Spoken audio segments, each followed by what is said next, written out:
Assalamualaikum warahmatullahi wabarakatuh. Nama saya Arwando Kusumawardana dari Prodi HES.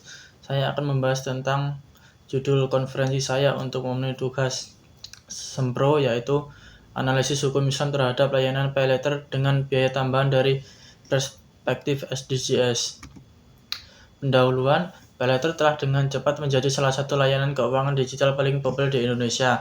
Layanan ini memungkinkan pengguna untuk membeli layanan barang atau jasa secara instan dan membayarnya nanti, baik secara penuh maupun melalui angsuran. Namun di samping kemudahannya, paylater juga menimbulkan beberapa kekhawatiran. Hampir semua penyedia paylater mengenakan biaya admin atau penanganan sebesar 1% dan denda keterlambatan pembayaran sebesar 5%.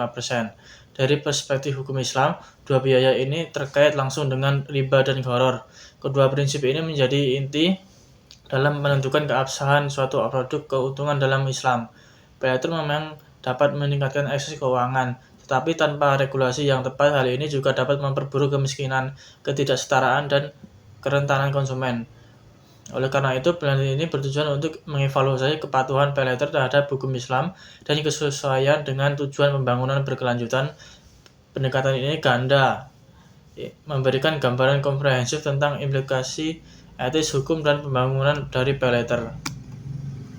Literatur review, banyak penelitian menyebutkan bahwa biaya tambahan yang dikenakan oleh paylater mirip dengan riba al-nasi'ah, yaitu peningkatan yang tidak sah pada pinjaman yang ditunda. Hal ini menimbulkan pertanyaan tentang kesesuaian dengan prinsip Islam.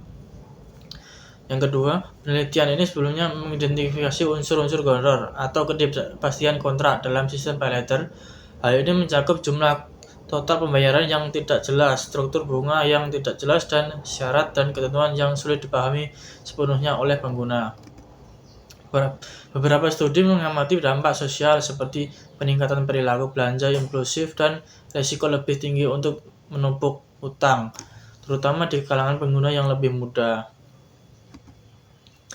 Metode yang digunakan adalah studi literatur doktrinal dengan pendekatan kualitatif, deskriptif, analitis, yang dirancang untuk mengeksplorasi secara komprehensif dimensi normatif hukum Islam. Studi ini mengadopsi strategi analisis teks dalam terhadap sumber-sumber otoritatif, termasuk Al-Quran, hadis Nabi, fikih klasik, dan kontemporer, serta fatwa lembaga keagamaan. Proses ini pengumpulan data dilakukan melalui eksplorasi dokumen multidisiplin yang mencakup publikasi ilmiah terbaru, laporan regulator keuangan, dan dokumen kebijakan terkait vintage Islam, dengan penekanan pada identifikasi pola dan kontradiksi dalam interpretasi hukum.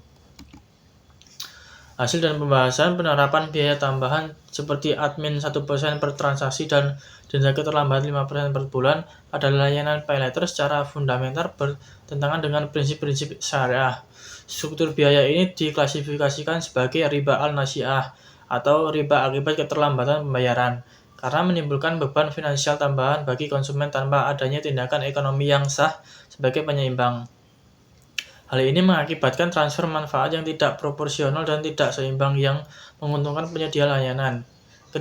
Ketidakjelasan dalam pengungkapan mekanisme bunga dan perhitungan denda menimbulkan gharar atau ketidakpastian substansial. Dari perspektif fikih muamalah, gharar membatalkan kontrak karena berpotensi memicu eksploitasi dan ketidakadilan kontraktual. Lanjut, yang pertama, struktur biaya paylater baik biaya admin maupun denda keterlambatan mirip dengan bunga. Dalam hukum Islam, setiap biaya tambahan yang dikenakan atas pinjaman terlepas dari labelnya diklasifikasikan sebagai riba.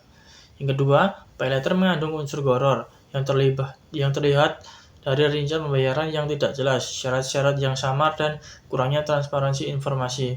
Ketidakjelasan semacam ini membuat kontrak menjadi tidak sah menurut hukum Islam. Yang ketiga, karena adanya riba dan gharar, banyak kontrak paylater dapat diklasifikasikan sebagai fasid atau tidak sah menurut persyaratan kontrak syariah. Dari perspektif sosial, paylater memiliki beberapa dampak. Yang pertama, mendorong konsumsi jangka pendek. Yang kedua, meningkatkan risiko gagal bayar. Yang ketiga, mengurangi perilaku menabung. Yang keempat, menyebabkan tekanan keuangan. Sementara itu, dari perspektif tujuan pembangunan berkelanjutan atau SDGs, paylater memiliki dampak yang campuran. Meskipun meningkatkan akses keuangan, namun juga berisiko memperburuk ketidaksetaraan dan ketidakstabilan keuangan. Oleh karena itu, paylater dalam bentuknya saat ini tidak memenuhi standar keadilan, transparansi, dan perlindungan konsumen.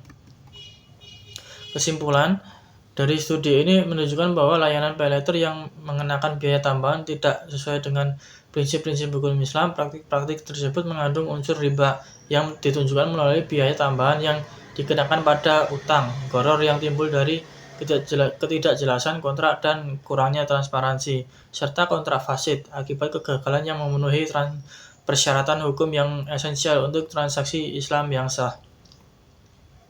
Meskipun paylater menawarkan kemudahan dan aksesibilitas bagi pengguna yang terlibat dalam aktivitas keuangan digital, layanan ini juga menimbulkan risiko sosial dan ekonomi yang signifikan, termasuk beban uang yang meningkat, perilaku konsumsi impulsif, dan potensi ketidakstabilan keuangan.